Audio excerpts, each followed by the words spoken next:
Bienvenidos a una nueva edición de Sombras y Verdades por la Radio Pública del Oeste. Un día muy especial, nos toca en los lunes el programa y esto sucedió el domingo. Ayer tuvimos una conmemoración y yo diría que, y esto va a sonar raro, pero después los voy a explicar, también una especie de festejo, ¿no? Como está sonando nuestro leitmotiv, el tema de fondo que tenemos en el programa, que es un poema de Benedetti, musicalizado por el compañero Favero, un gran músico que empezó con el trío San Javier, allá con el Paz Martínez, para que ubiquen un poquito esta historia, ¿no? Y esta canción, por eso la traigo a colación ahora, dice si la vida es un desastre, si todo está podrido, si nos han masacrado, usted se preguntará, dice, ¿por qué cantamos? Y allí empieza la explicación de por qué cantamos, ¿no? Cantamos y en un momento dado dice, cantamos porque los sobrevivientes y nuestros muertos quieren que cantemos. Es una frase de una profundidad y un impacto que me parece importante. Otro Víctor Heredia cuando habla, todavía cantamos, cuando dice en su canción, todavía cantamos. Entonces, a eso me refiero cuando digo de ver esto con la alegría de los mártires, no diría la Iglesia, la alegría de los mártires. Después lo vamos a discutir un poquito más porque no voy a comenzar con ese tema. Dicho sea de paso, le voy a mandar un saludo a mi nieta Catalina Suárez, que está escuchando el programa con la mamá, con la abuela y con la hermana, así que le prometí que le iba a mandar un saludo y se lo estoy mandando en este momento. Los temas, muchísimos, porque nosotros habíamos dicho que íbamos a hacer el diario del lunes, una especie de sección dentro de Sombras y Verdades, pero realmente este diario del lunes era la noticia inmediata, se está transformando en el centro del programa porque a veces no da tiempo de hacer análisis de temas más atemporales. ¿Qué quiero decir con esto? Temas que se pueden tratar en cualquier momento, que son para la reflexión. Pero es decir, el gobierno en general nos está dando tantas sogas para tirar de ella que realmente no se pueden dejar pasar ciertas cosas, ¿no? Una, por ejemplo, que está tomando características de un personaje realmente desagradable, que es el vocero presidencial, ¿no?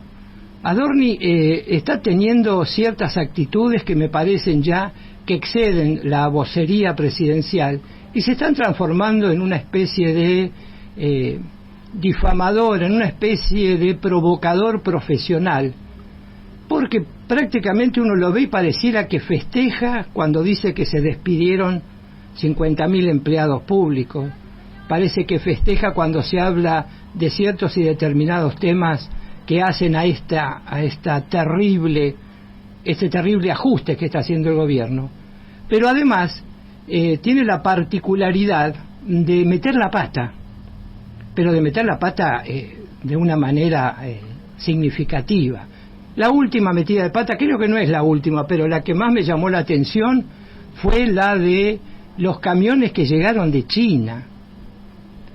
Es decir, es una noticia, si la vas a dar, si vas a decir que los chinos te mandaron tarde camiones para combatir el COVID, lo vas a decir con ironía, y además de decirlo con ironía, vas a hablar de un gobierno con el que ya te venís peleando y que evidentemente es uno de nuestros socios comerciales más importantes. Si vas a hacer todo eso, lo mínimo es chequear la información. Periodísticamente siempre se dice que hay que chequear de 3 fuentes distintas para poder confirmar una información. Incluso Adorni se ve que no chequeó ni con una, ni con su propio gobierno. Y entonces dijo con cierta sorna que llegó un poquito tarde los camiones para combatir el COVID, como nos tienen acostumbrados ya en el gobierno de Fernando. Se asoció 2 enemigos propios para quedar bien con Milei, obviamente. Un enemigo, China, y otro enemigo, el gobierno anterior. Y salió a contestarle la embajada china, no la embajada china, mejor dicho, a través de la embajada china, el gobierno chino. Y le contestó con la misma ironía con que Adorni dio la noticia. Le dijo que a ellos también le asombraba la noticia, que los camiones no eran para combatir el COVID, que era una donación que el gobierno de China hacía para otras funciones, y que el propio gobierno argentino estaba sabiendo, la jefatura de gabinete, qué sentido y qué objetivo tenían esos camiones. Les dijo: muchachos, antes de hablar, infórmense.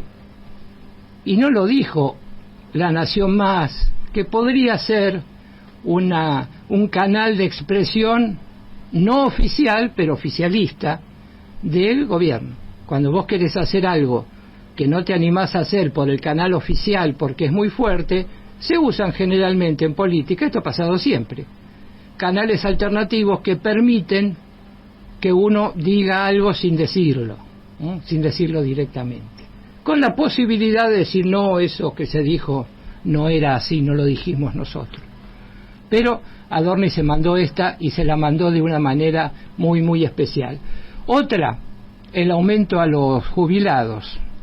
Se viene manoseando tanto el tema que ya es un galimatías, ¿no?, dirían los latinos. Es una especie de ovillo que para comprenderlo y desenredarlo lleva mucho tiempo, porque tenés que sacar el 12 y después el 13 y a eso sumarle, pero descontarle porque el bono fue a la mitad, y todo esto va a pasar en algún momento.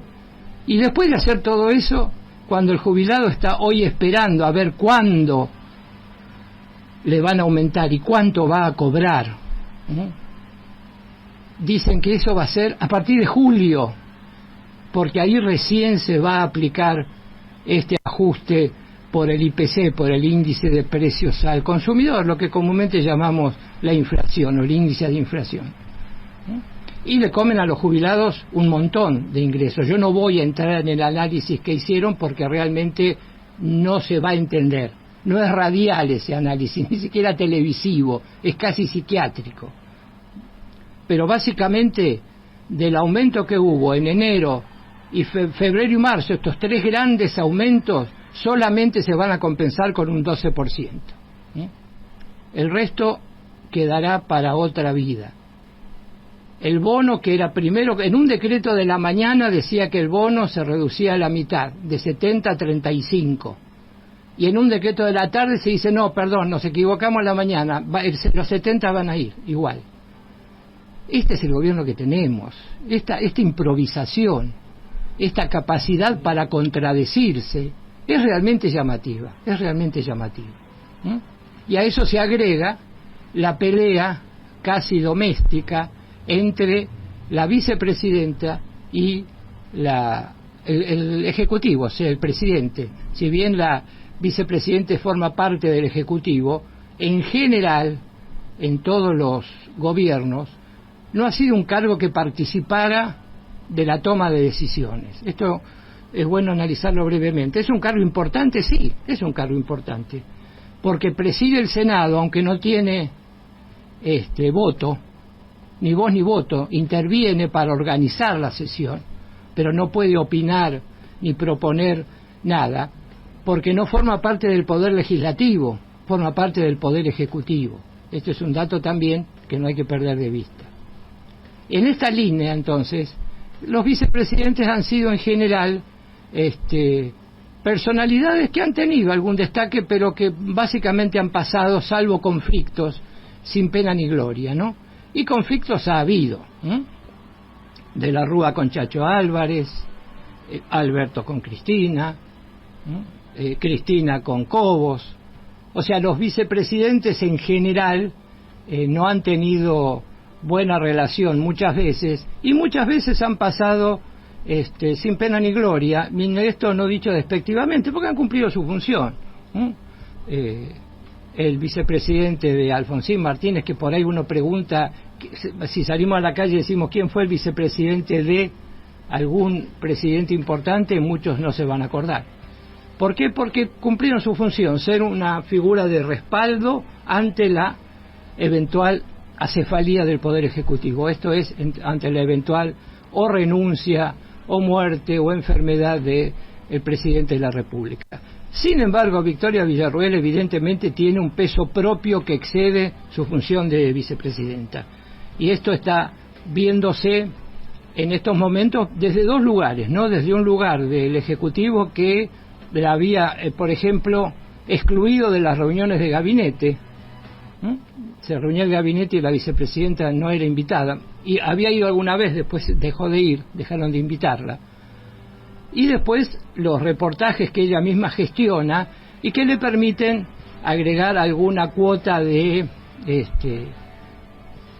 pimienta, diríamos, a la gestión, ¿no? Por ejemplo, esta última que tuvo con Jonathan Viale, que no es santo de mi devoción, creo que periodísticamente tiene que tener una ética un poco distinta, pero estuvo bien porque preguntó y repreguntó, y la vicepresidenta se ve que tenía ganas de hablar, ¿no?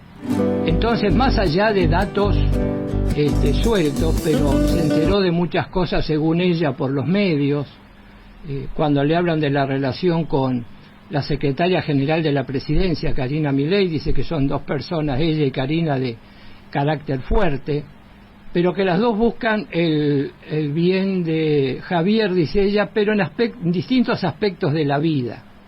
Queda para el análisis cuáles son los aspectos de la vida de cada una. Y después habla de que el pobre Javier, el pobre jamoncito que queda en el medio.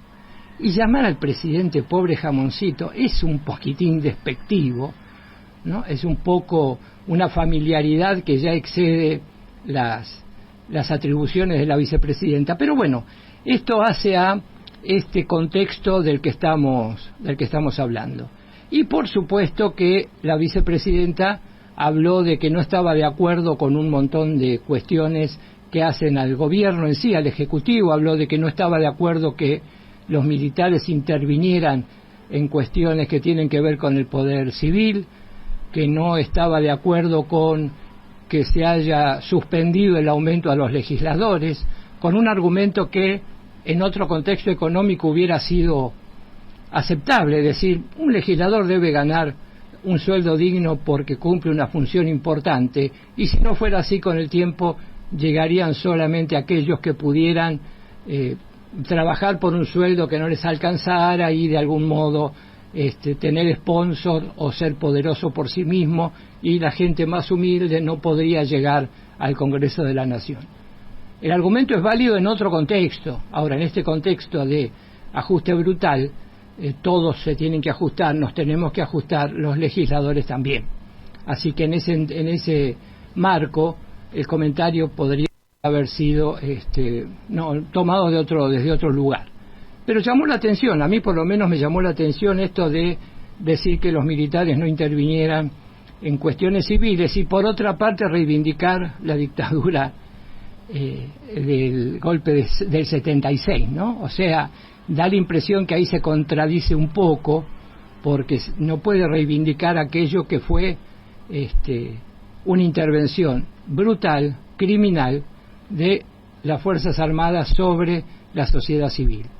Unas Fuerzas Armadas que ya no son las Fuerzas Armadas de hoy, porque se produjo todo un proceso de modernización, no solo en lo instrumental, no solo en lo que sería infraestructura, lo que sería intendencia, como se suele llamar en el ejército, armas, estrategias militares, sino en la formación. Se produjo un cambio importante en los planes de estudio del Colegio Militar de la Nación.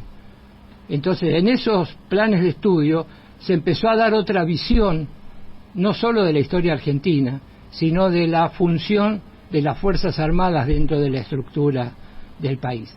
Y bueno, Fuerzas Armadas que son parte de la estructura nacional, que son parte de este entramado que significa construir una nación, que son imprescindibles, pero que evidentemente tienen que tener una formación acorde con los tiempos democráticos.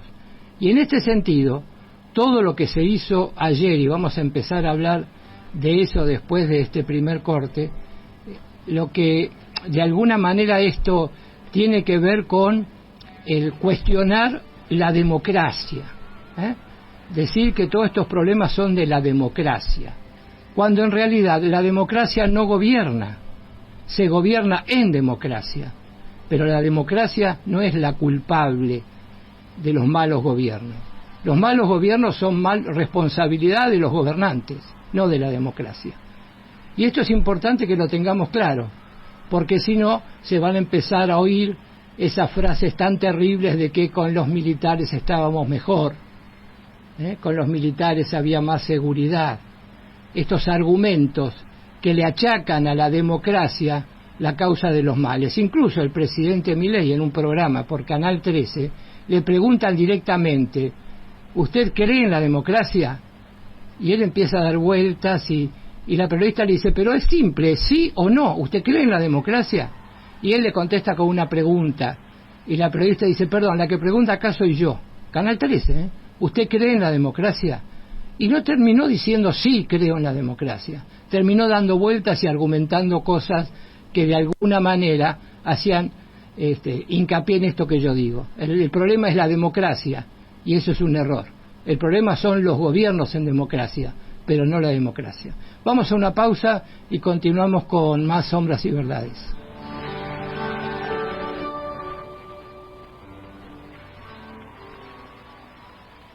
Inicio de espacio publicitario. Continuamos con Sombras y Verdades, y antes de entrar en el tema del 24 de marzo, porque todo tiene que ver con todo, diría el filósofo, tenemos que ver estas contradicciones que tienen entre dos posiciones del rol del Estado, ¿no?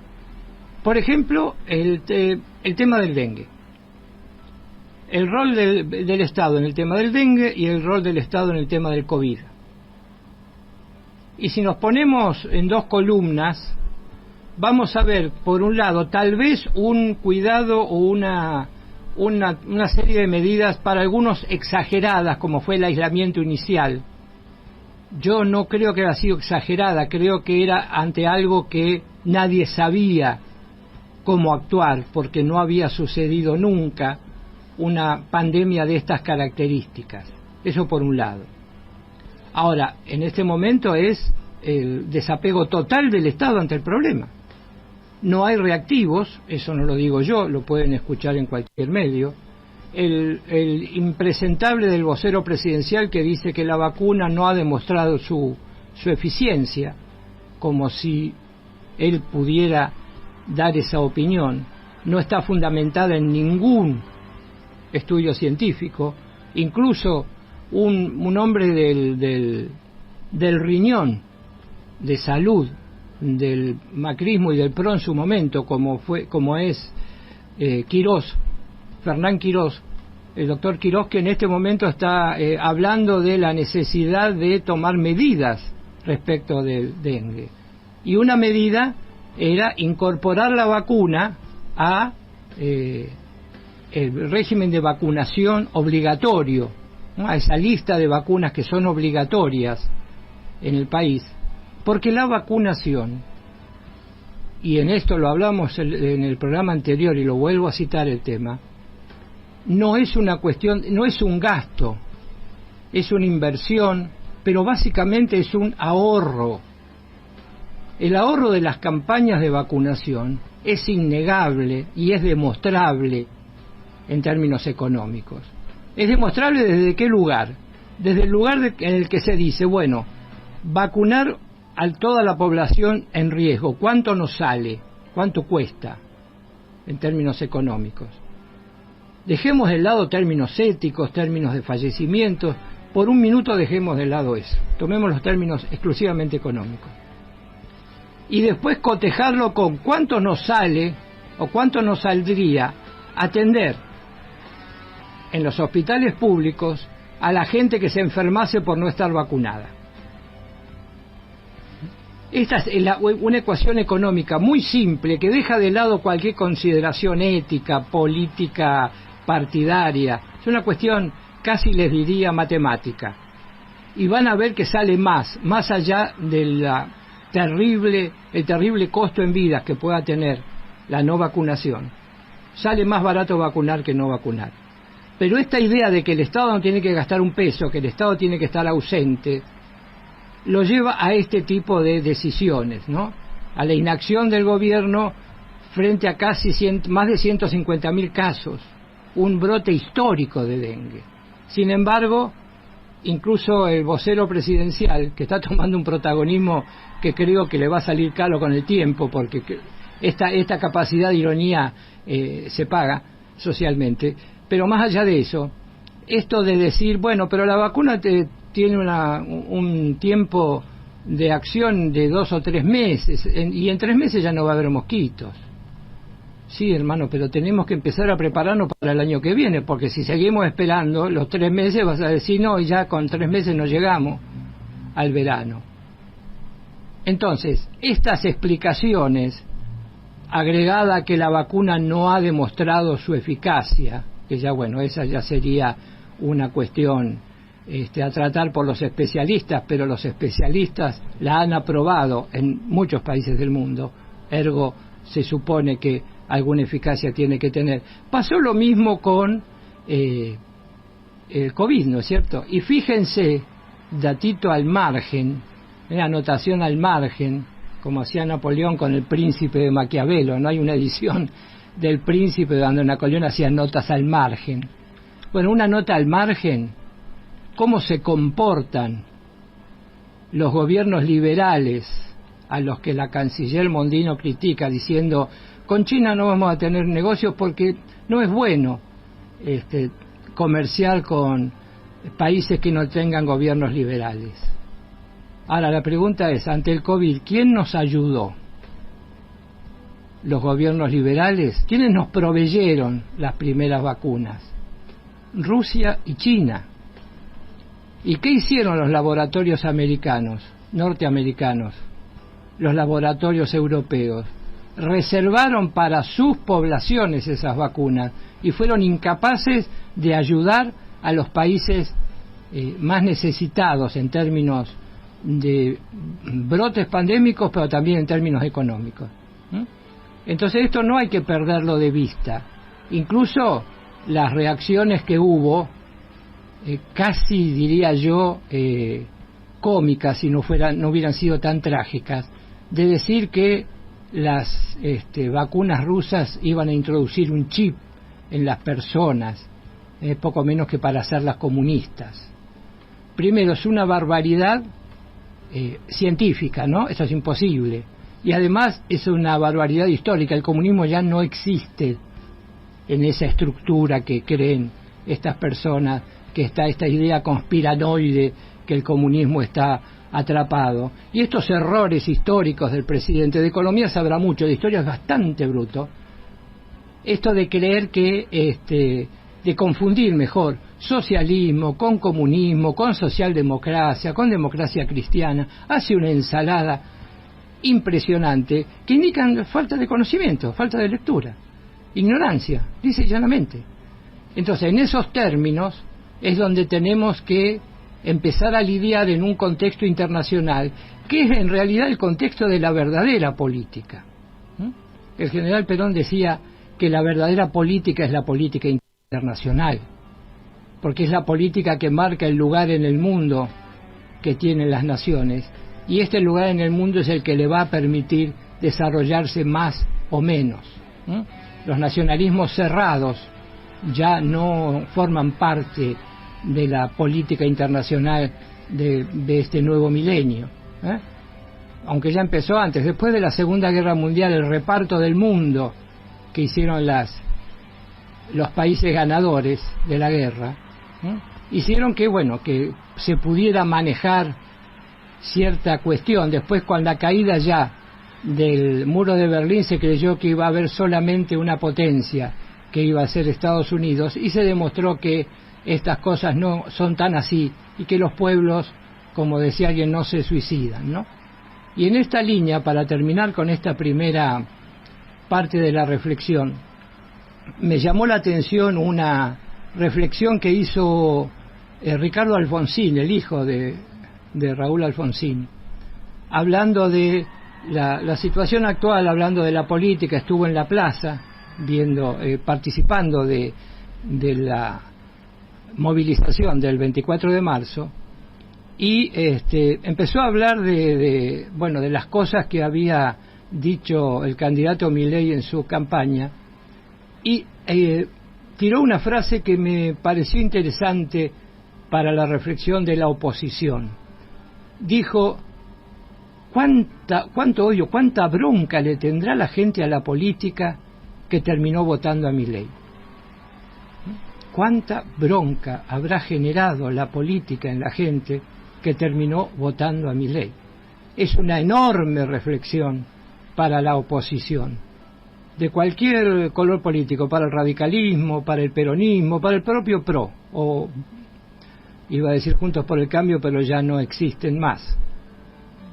Una reflexión muy profunda y muy interesante, porque realmente el desapego que ha generado la política a la gente no llegan, se produce una especie de corte comunicacional, de ruptura comunicacional entre unos y otros, que impiden que esa comunicación sea efectiva. Entonces tenemos estas cuestiones, ¿no?, donde se está deformando intencionalmente todo aquello que sea popular, todo aquello que tenga que ver con la política. La política es mala. Incluso sigo hablando del impresentable del vocero presidencial, cuando dice: presentamos tal proyecto y esperamos que la política nos acompañe. Ustedes son gobierno, ¿no hacen política? ¿Qué es lo que hacen entonces? ¿Cómo se llama lo que ustedes hacen si no es política? Porque, que sepamos, en el mundo, la única manera de gobernar democráticamente es haciendo política, con mejores políticos, con peores políticos, pero política al fin. Entonces, cuando Adorni pide que la política acompañe al gobierno, está queriendo demostrar o mostrar que el gobierno no hace política, pero en el fondo lo que está queriendo hacer es desprestigiar la política, de modo tal que haya una suerte de rechazo del pueblo a la política, para que ellos puedan seguir conduciendo este proceso de entrega del país, e incluso desalentando a los ciudadanos, sobre todo a los jóvenes, a participar en política. Y si hoy por hoy usted habla con cualquier joven que dice que se quiere meter en política y dice: sí, pero mi papá, mi mamá me dijeron que no, porque la política es muy sucia, porque la política es muy turbia, porque la política es muy corrupta. Esta idea de que no te metas en política. Y la abonan esa idea a ellos, porque claro, no quieren que se metan, quieren que estar solamente ellos. Inclusive me ha pasado anécdotas de por ahí querer alquilar un local y comentar que quiero poner un centro político. No, para eso para eso no alquilamos. Como si dijera: voy a poner un leprosario. Una cosa de lo más. Me hace acordar digo lo del leprosario porque me hace acordar a lo que le comentó el Papa Francisco a Fontevecchia, el de Perfil, cuando le hizo la nota, que le dice: ¿usted tiene un pasado peronista? ¿Usted se siente peronista? Y el Papa lo mira y le dice: cuando me hacen esa pregunta, siento como si me preguntaran: ¿usted fue leproso? Que Fontevecchia le dice: no es mi intención, no lo digo por usted, dice el Papa, perdonándole la vida más o menos a Fontevecchia. Estas son las líneas que están marcando esto, y dentro de un ratito vamos a hablar de, por ejemplo, la historia del derecho a huelga, ¿no?, como algo que no se quiere presentar justamente en este contexto como algo malo, como algo que va contra el país y contra los obreros. Pero vamos a hablar de eso después de la pausa.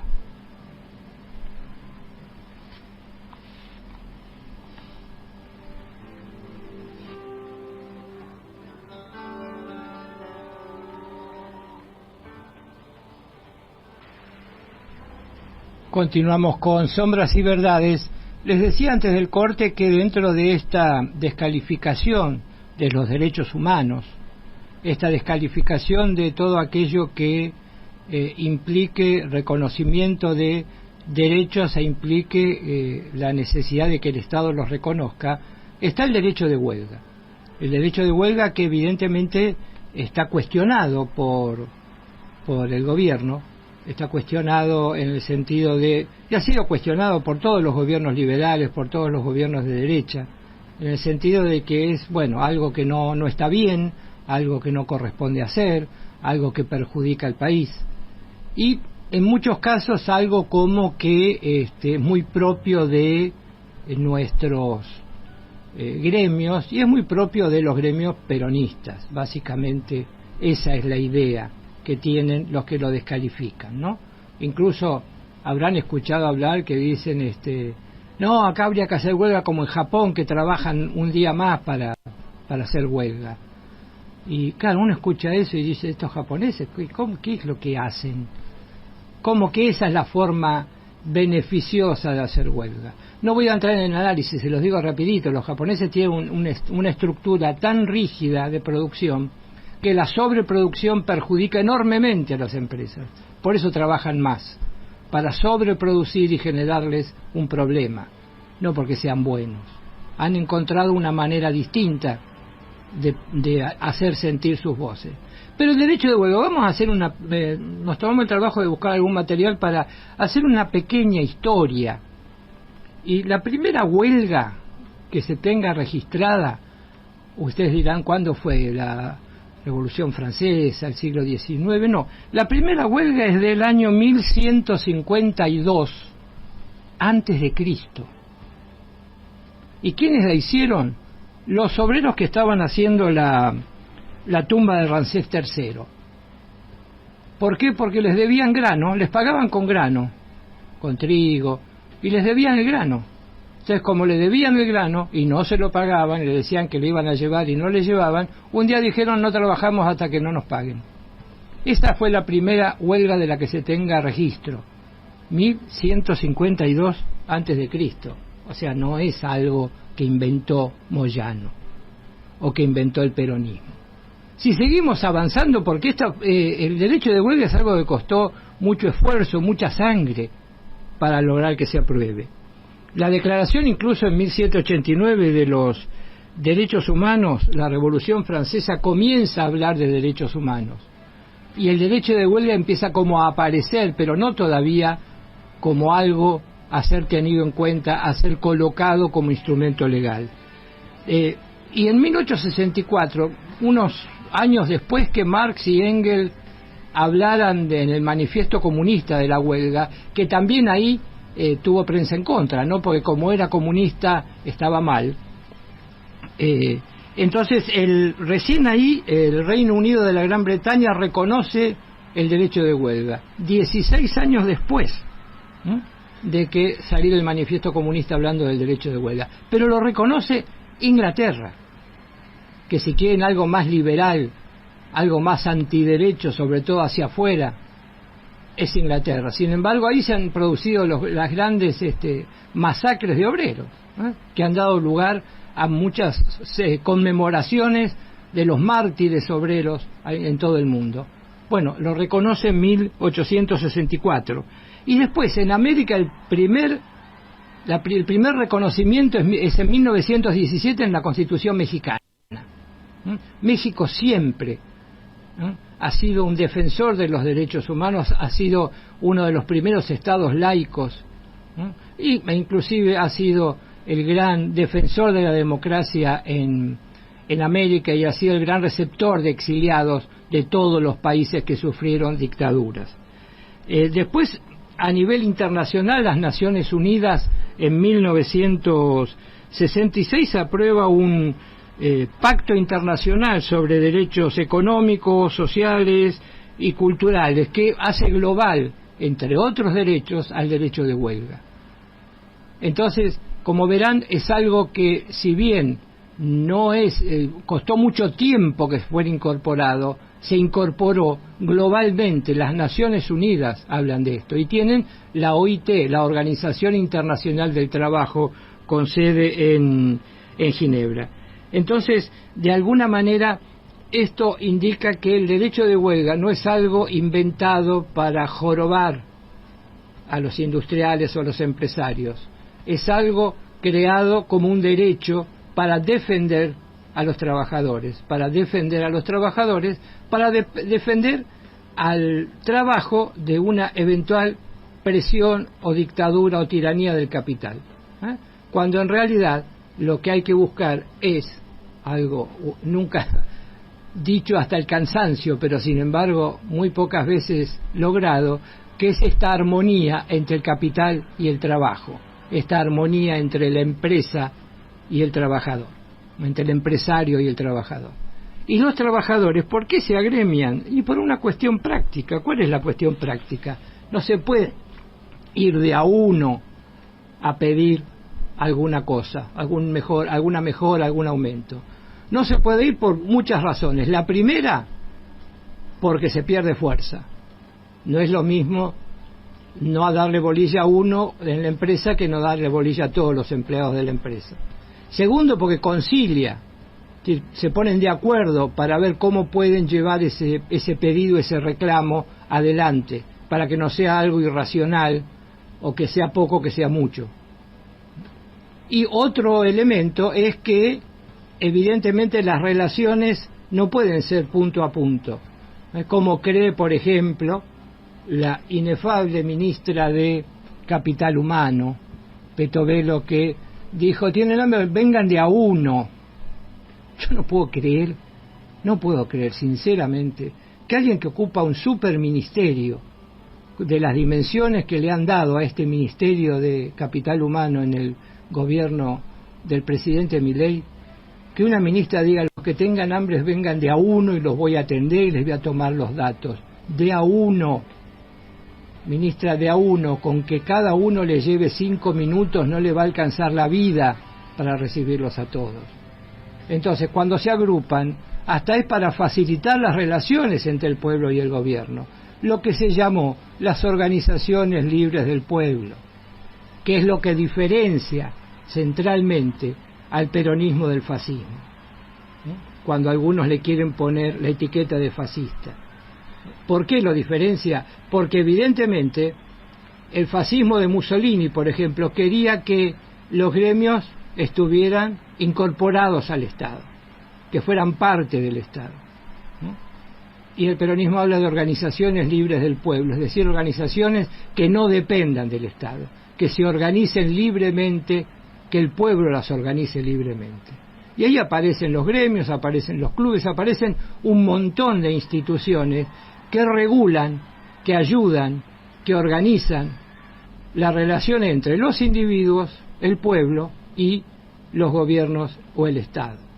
Esta es el gran logro de esta organización de los trabajadores, de la organización popular, que no tiene nada que ver con el populismo, otra palabra que ha sido desvirtuada. Incluso el Papa Francisco, creo que muy inteligentemente, dijo: vamos a hablar de popularismo. ¿Qué quiso decir con esto? Vamos a hablar de lo popular. No es un ismo, no es el populismo entendido como esta suerte de demagogia con lo que lo quieren presentar. Vamos a hablar de popularismo, vamos a hablar de lo popular. ¿Qué es lo que más les molesta? Lo popular. Le pasó a la cultura argentina, por ejemplo, a lo largo del tiempo, pasó con el tango. El tango era de orilleros, de la baja cultura, como la llamaban, era de una cosa de bailar incluso a veces entre hombres, cosa que escandalizaba a la élite porteña, que básicamente era la que dictaba lo que estaba bien y lo que estaba mal. Tuvo que ir a París, tener éxito en París, y volvió bendecido desde París, que en ese momento era la capital del mundo liberal, del mundo opresor. Entonces, como allí tuvo éxito, entonces acá también tenía que tener éxito. Y empezaron las élites a aceptarlo. Esta fue la historia del tango. Bueno, con muchas cosas ha pasado lo mismo, ¿no? Y el otro tema que me parece que tenemos que también tocar, pero muy brevemente, porque es tan profundo que a veces tengo miedo de banalizarlo, ¿no? Que es el tema del 24 de marzo, ¿no? Para verlo, por ejemplo, el tema del número. Sacaron un spot, el gobierno, con un personaje como el Tata Joffre, cuyo hermano fue funcionario de Videla, y él fue estuvo en la Secretaría de Inteligencia del Estado, la vieja CIDE, en la época de Menem. O sea, un personaje que habla, que dice muchas cosas y no prueba ninguna, que dice que tiene documentos pero no los muestra, ¿no? Que dice que todo está aprobado lo que él dice, pero porque él lo dice, que como la mayoría de los que están encontrando cosas no hacen denuncias judiciales, todas las denuncias son mediáticas, y uno se pregunta, ¿por qué no las hacen? Y en general se sospecha que es porque no tienen pruebas, simplemente tienen algunos argumentos mediáticos que convencen, obviamente convencen, ¿no? Si dicen no porque pasó tal cosa, y bueno, ¿dónde están las pruebas? Como, por ejemplo, que el ministro Caputo diga que la gente está contenta con lo que está pasando. Yo no digo que todo el mundo esté en contra, creo que el presidente todavía conserva una cuota de apoyo. Ahora, decir que toda la gente está contenta. Hoy me pasó algo, por ejemplo, de aquí, de Ituzaingó, cerquita. Estaba en Olivérica, Guazú, esperando el 238, y un señor mayor, un jubilado, se desvaneció. Un desvanecimiento raro porque no se desmayó. Quedó ahí como inánime, diría en latín. ¿Y qué le pasaba? Y hablando con él, hacía 3 días que no comía. Y no comía porque no tenía plata. Y le daba vergüenza pedir.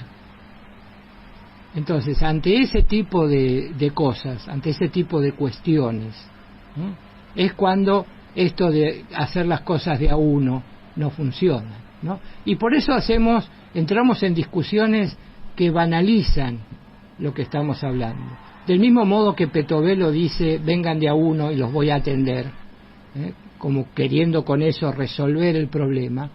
Otra discusión que banalizó este tema fue el número 30.000. Pero de eso vamos a hablar después del corte.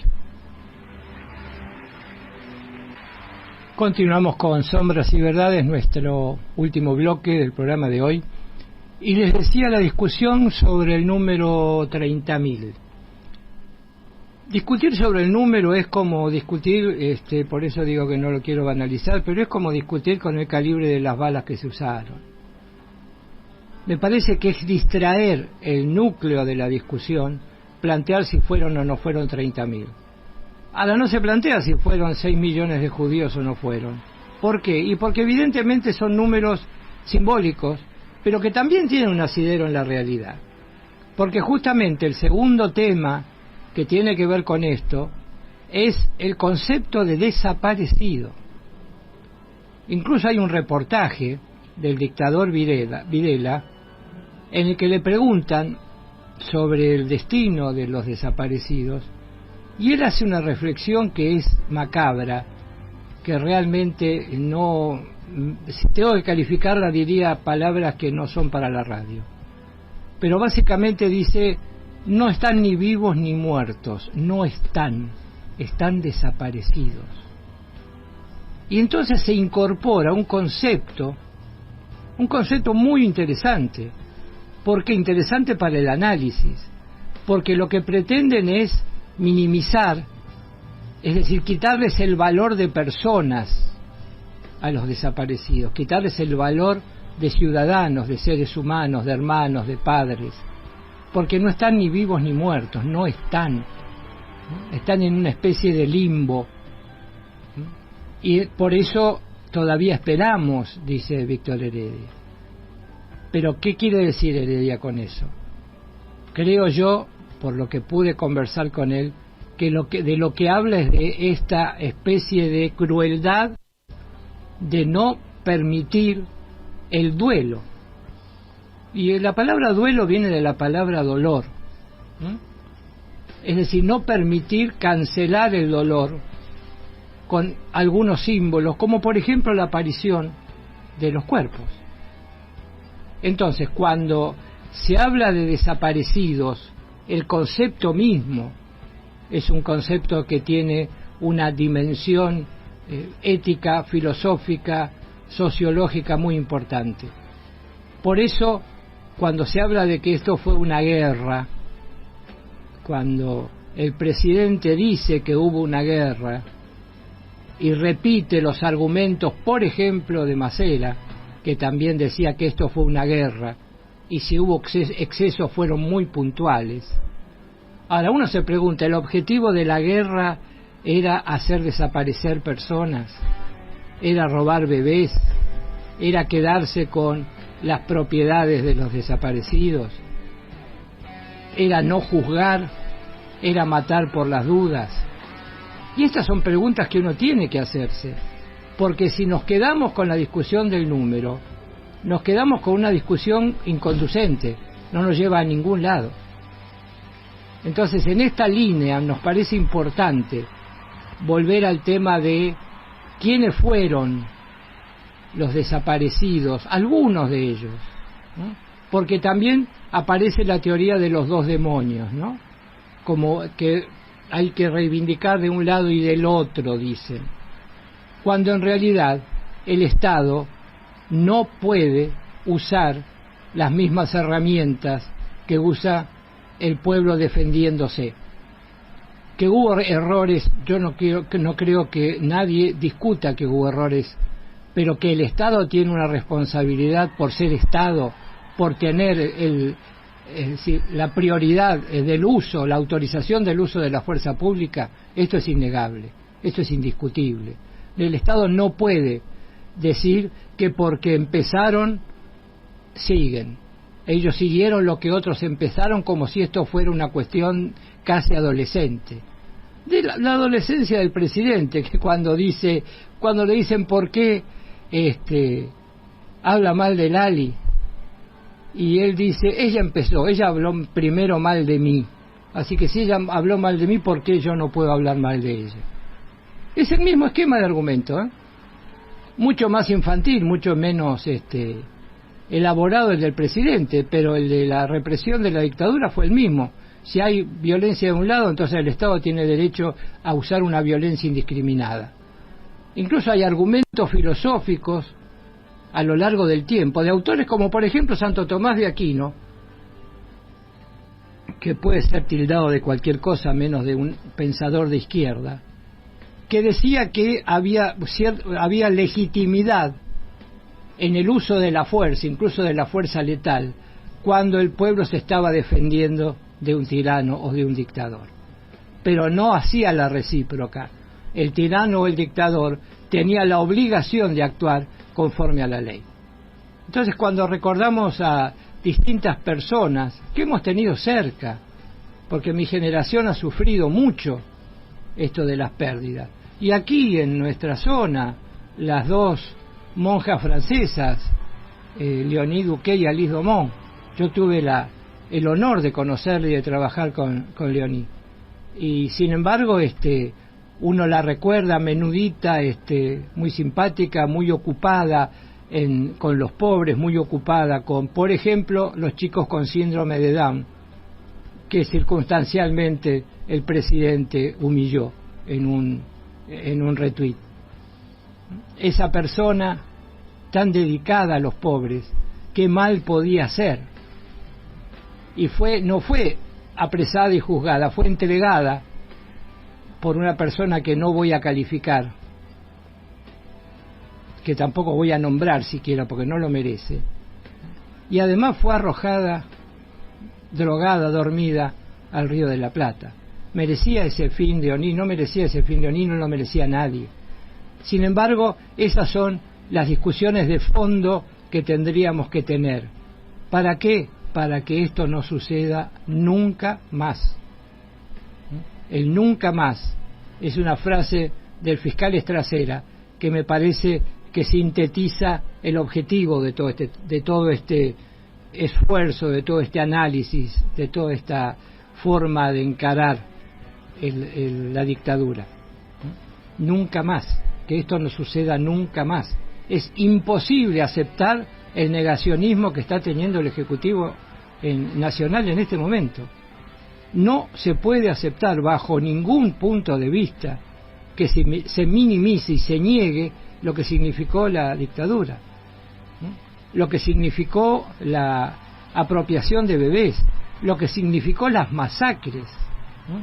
Por ejemplo, en el norte tenemos la masacre de Margarita Benén, una amiga muy entrañable, la actual auditora general de la Nación, la licenciada María Graciela de la Rosa.